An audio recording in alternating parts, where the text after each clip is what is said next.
Aí houve unha embestida. O maior conflito pesqueiro de Burela. Como non iba a ser, se levábamos 3 ou 4 anos se non facíamos nada de pesca por culpa da volanta. Unha porque non podías colarte polo medio dela e outra porque acarreaban todo o peixe. A non só collían monitos, senón collían marraxos, espadas, collían tolinas, collían todo, eso era matador. Esas eran artes malísimas. Nas voces de quenes o viviron en primeira persoa 2 décadas despois. Eu pensei que iba a haber unha guerra, porque ver tantos barcos ali, non sei que iba a pasar. Pensamos que iba a haber algo de máis que guerra aínda, que podía pasar moitas cousas, e non pasaron porque a xente pacífica.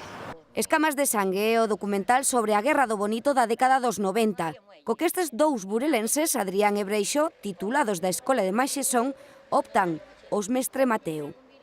É o primeiro traballo audiovisual que realizan tras sair da escola. Sempre faz cortametraxes, pois, ou ben cos amigos, ou ben ca universidade, pero personal, sí. Era o primeiro que facíamos, o primeiro de así unha duración máis ou menos larga, de 25 minutos, que foi a final. Rodado íntegramente en Burela, o traballo foi realizado cun presuposto cero. Contaron con material prestado pola Fundación TIC. Deixarnos iluminación, sonido, micros, o sea, total accesibilidade, vamos.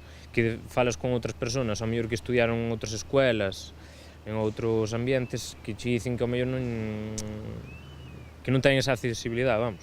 Sirviunos, pois, como toma de contacto co mundo audiovisual, sobre todo da documental ahora mismo, non? Despois podemos traballar outros campos como a ficción ou tal, pero servimos para eso. E para saber como funciona todo isto, para saber que sin diñeiro, pois, é moi difícil sacar as cousas adiante. O documental conta con imaxes inéditas sobre o fito histórico cedidas por veciños da localidade Mariñá. Esta é unha das 5 producións cos que a TIC concorrerá aos galardóns dos Goya galegos. Naturalmente, cuanto máis largas sean, máis pescan, pero tamén máis matan e menos paso dejan a los outros barcos.